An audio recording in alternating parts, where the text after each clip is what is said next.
Então, qual aqui o contexto, né? Qual a ideia desses trechos aqui que a gente leu? Paulo, ele era alguém que ensinava a igreja, Paulo, ele era alguém que trazia correções, exortações e tudo, e de uma outra maneira, por um outro sentido, existiam também dúvidas, né? Existiam ali problemas dentro da igreja que muitas vezes a própria igreja ia até Paulo para poder aprender a respeito, né? Como vimos lá no capítulo 2 já de 1 Coríntios, quando começaram a haver divisões entre a igreja, certos irmãos, sem saber o que fazer com essas divisões, levavam esses assuntos até Paulo para ter um ensino, né? Por falta de instrução, por falta de entendimento, eles iam até alguém que poderia ensiná-los. E aqui não foi diferente no capítulo 7, né? Quanto aos assuntos sobre os quais vocês escreveram, Paulo está relatando aqui no capítulo 7, quer dizer, alguém questionou ele a respeito disso, a respeito desse assunto, porque não é um assunto atual, né? União entre homem e mulher ali, casamento, relacionamento e propriamente dito uma reprodução ali para geração de uma família, isso vem desde a criação, isso não é um assunto novo, então isso é um assunto já que pode ter gerado dúvidas, polêmicas desde o início e tudo, né? E pode ter havido mesmo ali, não sei se é a palavra correta para usar, mas até uma perdição no meio do caminho, né? Como a gente via lá no Antigo Testamento, que casavam, se davam-se em casamento e se perdiam ali entre o que deveria ser feito. Né? Fato esse que cidades famosas como Sodoma e Gomorra foram destruídas por conta da imoralidade, por conta da libertinagem que havia, né? Não havendo a ordem necessária para a união do homem e da mulher para o fim pelo qual Deus o criou, que era para unir-se, transformar em uma família e gerar filhos ali e procriar, né? Então, não diferente disso, aqui no contexto da igreja de Corinto, também haviam esses problemas. Também havia isso. E aí eles foram tirar as dúvidas com Paulo. E aí Paulo diz o quê? É bom que o homem não toque em mulher. Ou que, em outras traduções, esse que o homem não toque em mulher pode até se interpretar da forma que é bom que o homem não tenha relações ali com mulheres, né? Porque isso acaba deturpando o caminho que ele deveria fazer, né? Vamos seguir o contexto aqui, eu vou tentar explicar melhor isso. Mas por causa da imoralidade, cada um deve ter a sua esposa, e cada mulher o seu próprio marido. O marido deve cumprir os seus deveres conjugais para com a mulher e da mesma forma a mulher para com o seu marido. Deveres estes que a gente sabe muito bem, não cumprindo-se somente pela obrigação de ser dever um com o outro e tudo, mas quando decidimos unirmos uns aos outros ali, o marido com a mulher e a mulher aceita o marido, não é pela obrigação de ter que cumprir esses deveres, mas é pelo amor que temos uns pelos outros, né? O amor que eu declaro pela minha esposa e ela declara por mim. Então, para fazer o bem, esses deveres conjugais após o casamento não passa a ser um peso de uma obrigação, né? Passa também a ser ali uma demonstração, uma declaração de amor, porque a partir do momento que nos unimos, eu quero fazer com que ela seja feliz e assim vice-versa. A esposa fará com que o homem seja feliz em todos os sentidos, não somente neste dever conjugal, mas ali de satisfazer também em pequenos detalhes, em pequenos gestos, algo que vá trazer a plena felicidade para o casal, não resumindo-se somente em um assunto, né? Aí aqui ele vai um pouquinho mais longe, falando literalmente a respeito do corpo, a partir do verso 4. Né? A mulher não tem autoridade sobre o seu próprio corpo, mas sim o marido. Da mesma forma, o marido não tem autoridade sobre o seu próprio corpo, mas sim a mulher. Quer dizer, a partir do momento que se tornam marido e mulher, se tornam uma só carne e tudo deve ser feito em comum acordo. né? É isso que o texto está querendo dizer aqui. Não é assim, eu faço aquilo que eu quero, você faz aquilo que você quer, e no final das contas a gente vê o que dá. Isso aqui ainda dá contexto para muitas outras áreas, né? Não somente o corpo, mas falando em casamento é um assunto muito vasto, né? Então, desde o controle do corpo de um para com o outro, mas também a nível dos bens que o casal possui, é meu isso, teu aquilo, meu carro, seu carro, meu telefone, seu telefone, a minha televisão, a sua geladeira, o meu dinheiro, o seu dinheiro. Tem vários assuntos que decorrem daí, mas não é o assunto de hoje. Vamos se ater ao texto aqui, né? Verso 5, não se recusem um ao outro, exceto por mútuo consentimento e durante certo tempo para dedicar-se à oração. Depois unam-se de novo para que Satanás não os tente por não terem domínio próprio. Esse verso 5 aqui abre um detalhe muito importante, né? Não se recusem um ao outro, aqui está falando propriamente dito da aliança do casamento, que é o ato que une o marido à mulher e a mulher ao seu marido. E aqui, além de estar falando de não recusar-se um ao outro, ainda reforça a ideia, né, de dar um tempo entre as relações por mútuo consentimento, quer dizer assim, os dois estão de acordo com tal coisa, para quê? Para que se dediquem à oração. Aqui a gente pode entrar num outro contexto, quando a gente fala de jejum e oração, em um período de consagração e santificação, a gente pode falar de diversos assuntos. E aqui, o ato sexual, propriamente dito, que é isso que o contexto está falando, é uma espécie de abstinência que a gente opta para se santificar. Mas lembre-se que até para fazer isso precisa haver um consentimento das duas partes, porque senão a gente vai ver no final do capítulo, do próximo capítulo aqui,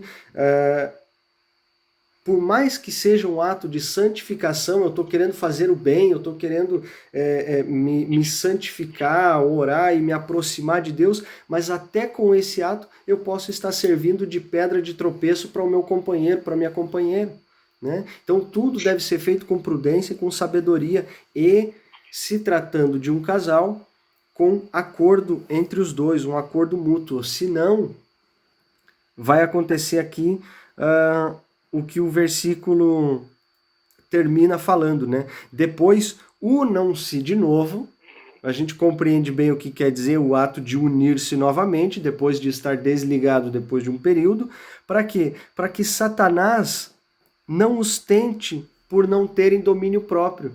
Quer dizer, eu sem o consentimento da minha esposa, eu vou fazer um ato de santificação, eu vou me abster de tudo que é carnal, mas ela não estava de acordo com isso. Quer dizer, eu estou abrindo uma brecha enorme para que a outra parte, com as suas necessidades e desejos e tudo, não tendo consentido este tempo de abstinência, ela vai também estar caindo num grande pecado, não tendo o domínio próprio, né? Estão abrindo as portas, escancarando as portas para Satanás vir e apresentar aquilo que pode ser uma grande pedra de tropeço para um casal. Amém? Aí no verso 6, Paulo continua dizendo assim: digo isso como concessão e não como mandamento. Eu gostaria que todos os homens fossem como eu, mas cada um tem o seu próprio dom da parte de Deus, um de um modo, outro de outro. Quer dizer, Paulo ele está trazendo um entendimento, ele está trazendo um conselho, não é um mandamento, ele não está falando, olha, tem que ser assim, ponto final, acabou, é o Senhor que diz. Não, ele deixa bem claro, que a gente vai ler mais a respeito disso, quando ele fala como um conselho e quando é o Senhor que dá a direção. Ele separa muito bem isso e é importante a gente aprender com ele, porque hoje muitas pessoas, para fazer a sua vontade, né, eu tenho um grande temor quando eu falo a respeito disso, porque as pessoas, para fazer a sua vontade, elas olham para as outras e digam, olha, eis que o Senhor me diz isso, aquilo, aquele outro. E é muito perigoso falarmos em nome do Senhor, né? Se o Senhor não disse nada, se você não teve entendimento nenhum da parte do Senhor e é somente a sua vontade que você quer impor sobre os outros, Não use o nome do Senhor, que é muito perigoso. Além de ser vergonhoso, é perigoso para você, né? Então, Paulo ele é muito cuidadoso e a palavra de Deus é muito específica nisso, né? Verso 6 aqui, ele fala isso. Eu digo como concessão, eu digo como um conselho e não como um mandamento. E, né, o verso 7 ele diz que ele gostaria que todos os homens fossem como ele. Paulo, para quem não sabe aqui, né, para quem ainda não conhece todo o contexto, ele não era casado, ele não tinha esse tipo de relação, ele não tinha tais dificuldades, mas por uma opção e, sobretudo, por um domínio próprio, o que é muito difícil, né? Enquanto seres humanos é muito difícil ter esse domínio próprio. Verso 8: Digo, porém, aos solteiros e às viúvas, é bom que permaneçam como eu, mas se não conseguem controlar-se, devem casar-se, pois é melhor casar do que ficar ardendo em desejo. Né? Então, quer dizer, se você não dá conta de ficar no teu canto quietinho e não satisfazer as vontades da sua carne, então se case, porque o unir-se o homem à sua mulher e deixar a sua família e isso e aquilo, é palavra de Deus. Isso não é pecado, isso não é mal para ninguém. O que não dá é para nem casar e nem se santificar. Você fica no meio do caminho ali. Eu faço as minhas besteiras, eu tomo as minhas decisões, eu vou até onde eu acho que dá e depois eu peço perdão, tá tudo certo, eu me arrependo. Não, porque com Deus não se brinca, né? Ou a gente segue ou a gente abandona tudo. Verso 10. Aos casados dou este mandamento, não eu, mas o Senhor. Olha a diferença aqui, né? No verso 6, Paulo falou assim, olha, eu trago como um conselho, não que seja um mandamento. E no verso 10 ele já diz assim, eu dou este mandamento aos casados, não eu, mas o Senhor. Que a esposa não se separe do seu marido, mas se o fizer, que permaneça sem se casar, ou então reconcilie-se com o seu marido, e o marido não se divorcie da sua mulher. Né? Isso aqui são os mandamentos do Senhor, são aquilo que o Senhor orienta e pede para que não faça. Aos outros, eu mesmo digo isso, não o Senhor. Né? Aqui ele já traz a palavra para ele de novo. Não o Senhor, mas eu estou dizendo. Se um irmão tem mulher descrente e ela dispõe-se a viver com ele, não se divorcie dela. E se uma mulher tem marido descrente e ele dispõe-se a viver com ela, não se divorcie dele, pois o marido descrente é santificado por meio da mulher e a mulher descrente é santificada por meio do marido. Se assim não fosse, seus filhos seriam impuros, mas agora são santos. Porque, entendendo aqui esse contexto, é o nosso papel como cristão. Eu decido me unir ali, talvez alguém que não é cristão, uma mulher que não professe a mesma fé, já é um tanto delicado isso com relação à palavra de Deus, mas a gente também sabe que acontece. Só que a nossa função como cristão é justamente impactar e trazer à luz aqueles que não conhecem. A nossa função como cristãos é apresentar Jesus e o seu amor para aqueles que não conhecem. Então, devemos nós, a gente vai ler isso aqui um pouquinho mais para frente, né? Devemos nós santificar o nosso cônjuge pela nossa santificação, e não o contrário. Hoje eu sou um cristão, eu vou me unir a alguém que não é cristã, e aí eu vou seguir o caminho dela. Por quê? Porque é mais fácil seguir o caminho do mundo. Talvez aos nossos olhos seja mais simples. A gente vai ler isso aqui no contexto também, eu não estou falando por mim e nem bobagem, vocês vão ver isso aqui. É mais fácil, talvez, seguir aquilo que o mundo oferece. É mais normal, é mais natural, né? Só que não é isso que o Senhor tem para nós. Nós, como cristãos, devemos ser luz e impactar aqueles que não são. Essa é a nossa função, né?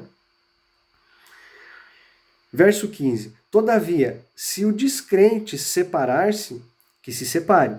Em tais casos, o irmão ou irmã não fica debaixo da servidão. Deus nos chamou para vivermos em paz.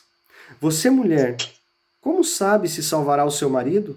Ou você, marido, como sabe se salvará a sua mulher? É a nossa função apresentar Jesus, é a nossa função apresentar o evangelho para aqueles que não conhecem. Só que a gente não pode ter certeza se vai ser aceito, a gente não pode ter certeza se vai ser compreendido, e tampouco nós não podemos obrigar que aquela pessoa que está conosco aceite aquilo que vivemos, creia naquilo que creiamos. Porque se olharmos algumas páginas, alguns capítulos para trás na palavra de Deus, Jesus não fez isso. Então quem somos nós para obrigarmos? A nossa função é apresentar. A nossa função é pregar.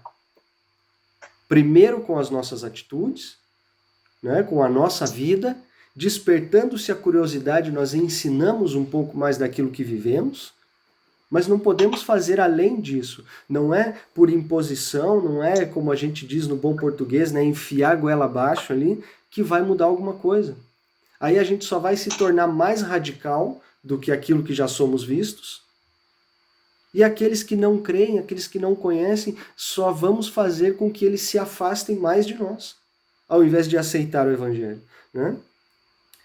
E aí, nesse contexto do capítulo 15 e 16, é exatamente isso, do verso 15 e 16, é exatamente isso que fala. Se aquele que é o descrente da relação quiser separar-se, quiser ir embora e tudo, que vá.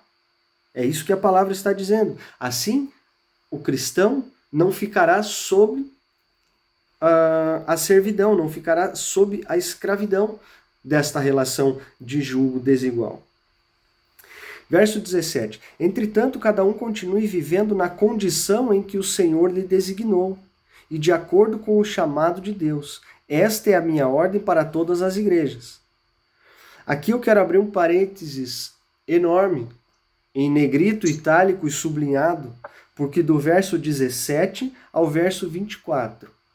Se nós lermos isso aqui, e com pouco entendimento, com pouca instrução, e sem o discernimento do Espírito Santo, facilmente essas palavras e esses versos são usados fora de contexto para justificar um monte de besteira.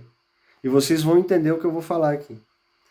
Entretanto, cada um continue vivendo na condição que o Senhor lhes designou e de acordo com o chamado de Deus. Esta é a minha ordem para todas as igrejas. Foi alguém chamado sendo já circunciso? Não desfaça a sua circuncisão. Foi alguém chamado sendo incircunciso? Não se circuncide. A circuncisão não significa nada e a incircuncisão também nada é. O que importa é obedecer os mandamentos de Deus. Cada um deve permanecer na condição em que foi chamado por Deus. Foi você chamado sendo escravo? Não se incomode com isso. Mas se você puder conseguir a liberdade, consiga. Pois aquele que sendo escravo foi chamado pelo Senhor é liberto e pertence ao Senhor. Semelhantemente, aquele que era livre quando foi chamado é escravo de Cristo. Vocês foram comprados por alto preço, não se tornem escravos de homens. Irmãos, cada um deve permanecer diante de Deus na condição em que foi chamado. Então imaginem vocês, eu pego todos esses versos aqui e eu vou usar para justificar as minhas besteiras.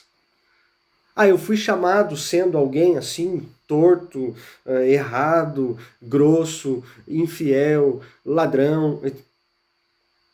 Então eu vou viver na mesma condição e usar esses versos para me justificar? De forma alguma. Estes versos eles estão inseridos no contexto de 1 Coríntios capítulo 7, falando a respeito de casamento. Você foi chamado desta forma, você foi chamado para este propósito, então você permanece sendo assim e não vai se contaminar e não vai se deixar levar e se deixar influenciar por talvez aquele que você se uniu e não tem a mesma fé que você.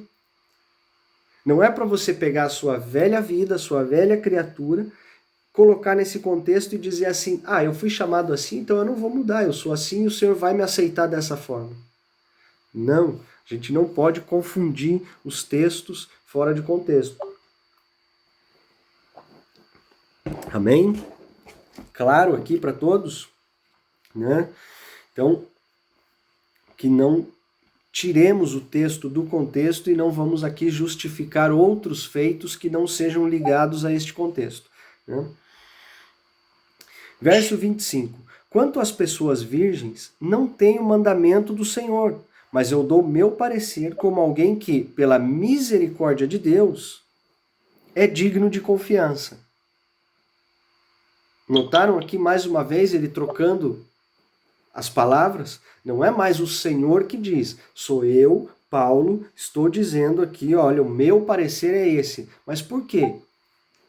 Porque pela misericórdia do Senhor eu sou digno de confiança. Não é porque eu sou um cara legal. Não é porque eu sou bem visto, porque eu sou bem aceito. Não, mais uma vez Paulo está falando aqui, se eu sou o que sou, é pela misericórdia do Senhor, o Senhor que me permite. Assim como eu estou aqui falando para vocês, é pela misericórdia do Senhor, não é por capacidade, não é por influência, não é por estudo, não é por mérito nenhum meu que não seja permissão do Senhor. Amém? Por causa dos problemas atuais, penso que é melhor o homem permanecer como está. Você está casado? Não procure separar-se. Está solteiro? Não procure esposa. Mas se vier a casar-se, não comete pecado. E se uma virgem se casar, também não comete pecado. Mas aqueles que se casarem enfrentarão muitas dificuldades na vida. E eu gostaria de poupá-los disso. Então Paulo já está dando uma dica aqui, de novo. Ele não está dizendo assim, olha, o Senhor fala para não fazer. Não, sou eu, Paulo, com a misericórdia do Senhor, tenho alguma confiança para falar a respeito disso. Então, se fizer assim ou se fizer assim, não é pecado. Mas olha, eu estou tentando poupar vocês do problema. E a gente sabe muito bem do que está falando, né? Ou aqui todos os que têm uma vida conjugal vão dizer para mim que não tem problemas. Vão dizer para mim que nunca brigaram, que estão sempre de acordo, que estão sempre... Olha, irmão, cuidado, não pode mentir, né? Então, assim, Paulo já sabia disso. Ele, mesmo não sendo casado, ele já sabia que enfrentaríamos problemas nessas relações. Ele já via um histórico, ele já conhecia e, além de tudo, o Senhor já havia também revelado. E uma vida a dois não é uma vida simples, não é uma vida fácil. E essa é a mágica da brincadeira, essa é a parte legal. Porque quando a gente decide se unir um ao outro, não é assim como a gente pensa no início. Poxa, eu tô tão sozinho, triste, não tenho propósito nenhum, eu vou casar para que eu seja o mais feliz do mundo, então eu tenho que achar a mulher perfeita. Não. A mulher não vai pensar assim, poxa, eu tô passando do tempo já do casamento, já tô, né, aqui sozinha há tanto tempo, então eu tenho que achar o homem perfeito para mim casar e ser completa. Não. A gente escolhe aqueles a quem o Senhor coloca no nosso caminho, por tanto amar, por tanto gostar e querer fazer o bem, a gente decide casar, só que a gente não pode inverter isso no decorrer do tempo. Né? Nem casar pelo propósito errado e nem inverter no decorrer do tempo. Eu caso porque eu achei uma pessoa que eu amo tanto que eu quero dar o meu melhor para ela. E assim vice-versa. Porque não casamos para que nós sejamos completos e felizes, nós casamos para fazer o cônjuge completo e feliz. Esse é o detalhe do relacionamento, que deve ser levado em conta para que a hora que bater a dificuldade, a hora que bater o problema, a gente não saia reclamando, fala, poxa, olha o problema que eu fui arrumar para mim, eu estava tão bem sozinho. Não, é justamente para pensar o que eu posso fazer para melhorar a condição do cônjuge. E um pensando no outro, a gente vai mais longe, né? Sem esquecer que Paulo já advertiu isso aqui. Mas aqueles que se casarem enfrentarão muitas dificuldades na vida. Eu gostaria de poupá-los disso, né? Então, vamos anotar aí. A gente sabe do que está se passando. Paulo já falou, então a gente vai pedir a graça de Deus para lidar com esses problemas. O que eu quero dizer é que o tempo é curto, verso 29. De agora em diante, aqueles que têm esposa, vivam como se não tivessem. Aqueles que choram, como se não chorassem. Os que estão felizes, como se não estivessem. Os que compram algo, como se nada possuíssem. Os que usam as coisas do mundo, como se não as usassem. Porque a forma presente deste mundo está passando. Paulo também não está falando aqui para que a gente não dê importância para aquilo que a gente tem, ou aquilo que a gente construiu, ou aquilo que a gente compra, ou as nossas alegrias, ou as nossas tristezas. Não é isso. É uma questão de prioridade. Podemos sim ter todas essas coisas, podemos ter as nossas famílias, podemos ter os nossos bens, não há pecado nenhum nisso. O que o contexto aqui do verso 29 ao 31 está nos falando é uma questão de prioridade. A gente vai ver isso a partir do verso 32. Eu não quero passar com um texto na frente do outro, então eu vou ler tudo aqui para a gente compreender. Gostaria de vê-los livres de preocupações. O homem que não é casado preocupa-se com as coisas do Senhor, em como agradar ao Senhor. Mas o homem casado preocupa-se com as coisas deste mundo, em como agradar a sua mulher. E está dividido. Tanto a mulher não casada como a virgem preocupam-se com as coisas do Senhor, para serem santas no corpo e no espírito.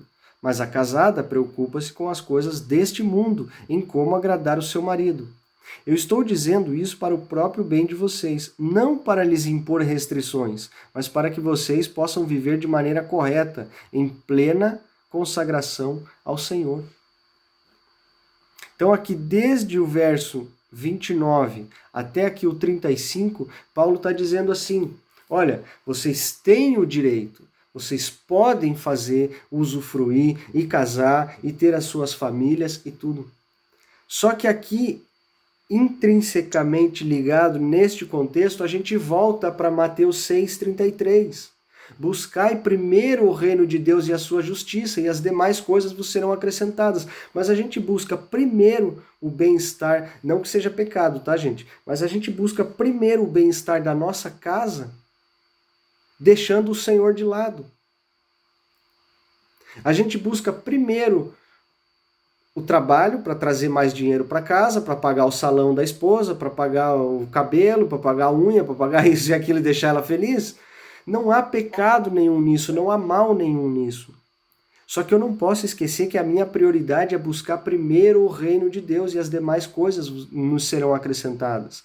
Se eu busco primeiro o reino de Deus, eu tenho a direção do Senhor para minha casa e aí eu posso ser um bom líder para minha casa. Mas se eu inverter isso e eu quiser ser primeiro o líder da minha casa e depois eu for pedir conselho para o Senhor se está dando certo ou não, eu já perdi. Eu já errei no caminho. Porque aqui foi exatamente o que a gente leu do verso 32 para frente.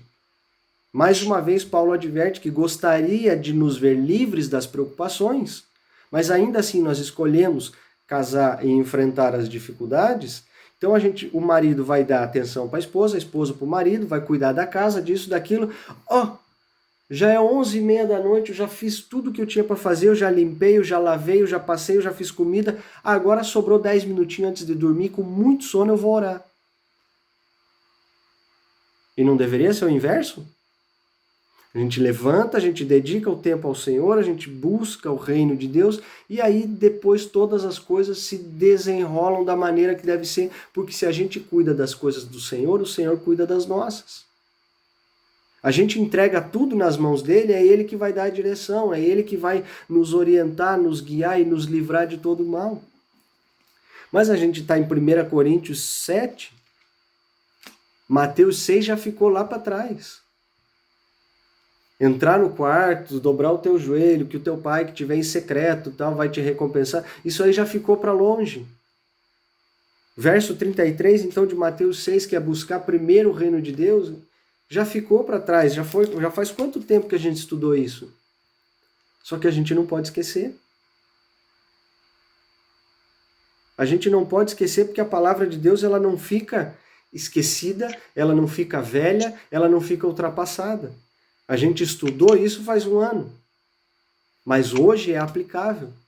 Ela foi escrita há mais de 2000 anos, mas hoje ainda é aplicável. A gente não tem tempo de ler todos os versos, todos os livros, todos os dias. Porque a gente tem uma vida, a gente se preocupa com a esposa com o marido, a casa, com os filhos, com o trabalho, né? Como a gente leu aqui, a gente não se liberou dessas preocupações, a gente decidiu fazer assim, então a gente não tem tempo para estudar tudo. Mas a gente não pode negligenciar que um dia a gente ouviu e aprendeu a respeito disso. Então tudo deve ser colocado em prática. Amém? Verso 36, para a gente terminar o capítulo aqui. Se alguém acha que está agindo de forma indevida diante a virgem de quem está o noivo, que ela está passando da idade achando que deve se casar, faça como achar melhor. Com isso não peca. Casem-se. Contudo, o homem que decidiu firmemente em seu coração que não se sente obrigado, mas tem controle sobre a sua própria vontade e decidiu não se casar com a virgem, então também faz bem. Assim, aquele que se casa com a virgem faz bem, mas aquele que não se casa faz melhor. A mulher está ligada ao seu marido enquanto ele viver, mas se o seu marido morrer, ela estará livre para se casar com quem quiser, contanto que ele pertença ao Senhor. Em meu parecer, ela será mais feliz se permanecer como está, e penso que também tem o Espírito de Deus. Então aqui, conselhos de Paulo acerca do casamento. O que fazer, o que não fazer, cuidados a se ter. Versos muito bem específicos aqui. Olha, o Senhor diz isso, mas eu, Paulo, estou aconselhando isso. Então, não só acerca do casamento, mas a gente aprende também muito a aplicação da palavra do Senhor, né? Olha, eu vejo dessa forma. Em outro momento, olha, o Senhor está dizendo isso, isso e aquilo. Isso serve muito para nós. Assim como diz Paulo em seus textos, para sermos seus imitadores, esse tipo de aplicação da palavra cabe bem como uma imitação dele, né? Devemos ser seus imitadores, tendo o cuidado de falar o que é de nós quando for de nós e falar o que é de Deus quando for de Deus e não misturar as coisas, né? Acredito que o capítulo ficou bem claro, especificado, e acredito que conseguimos passar para o capítulo 8, que é bem curtinho e interessante também, né? Capítulo 8, verso 1. Com respeito aos alimentos sacrificados aos ídolos, sabemos que todos temos conhecimento. O conhecimento traz orgulho, mas o amor edifica. Quem pensa conhecer alguma coisa, ainda não conhece como deveria.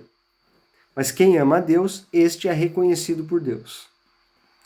Portanto, em relação ao alimento sacrificado aos ídolos, sabemos que o ídolo não significa nada no mundo e que só existe um Deus. Pois mesmo que haja os chamados deuses, quer no céu, quer na terra, como de fato há muitos deuses e muitos senhores para nós, porém, há um único Deus, o Pai, de quem vêm todas as coisas e para quem vivemos, e um só Senhor, Jesus Cristo, por meio de quem vieram todas as coisas e por meio de quem vivemos. Contudo, nem todos têm este conhecimento. Alguns, ainda habituados com os ídolos, comem este alimento como se fosse um sacrifício idólatra, e como a consciência deles é fraca, fica contaminada. A comida, porém, não nos torna aceitáveis diante de Deus. Nós não seremos piores se não comermos e nem melhores se comermos. Ou vice-versa, aqui podemos interpretar também, né? Não seremos melhores se a gente deixar de comer alguma coisa e nem piores se a gente comer aquilo que tivermos vontade.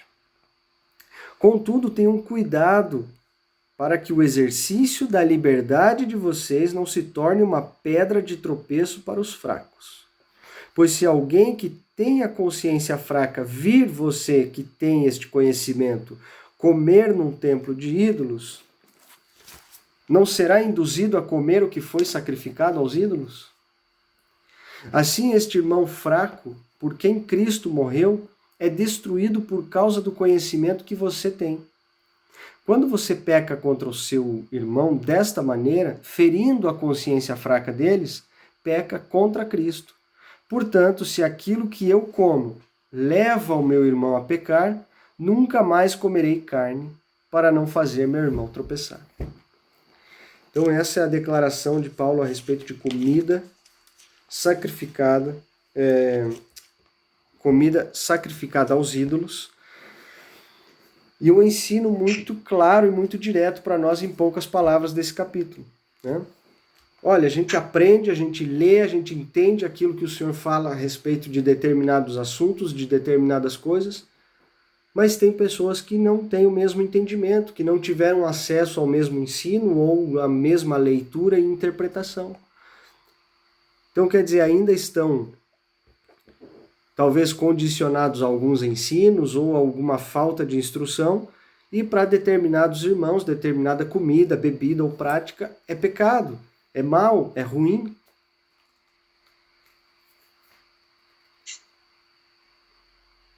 Então, aquilo que eu for fazer que o irmão não tiver entendimento, vai levá-lo a pecar, vai levá-lo a não entendimento, e levando ao pecado, eu estou pecando contra o irmão e ferindo o corpo de Cristo. Capítulo curtinho, 8, a gente conseguiu aqui finalizar antes do tempo, e eu quero deixar esses minutinhos, como de costume, para que a gente possa interagir, abrir as perguntas, os testemunhos, orações, né? Um tempo de comunhão, como temos o costume. Sejam livres para compartilhar e conversarmos, interagirmos, em nome de Jesus.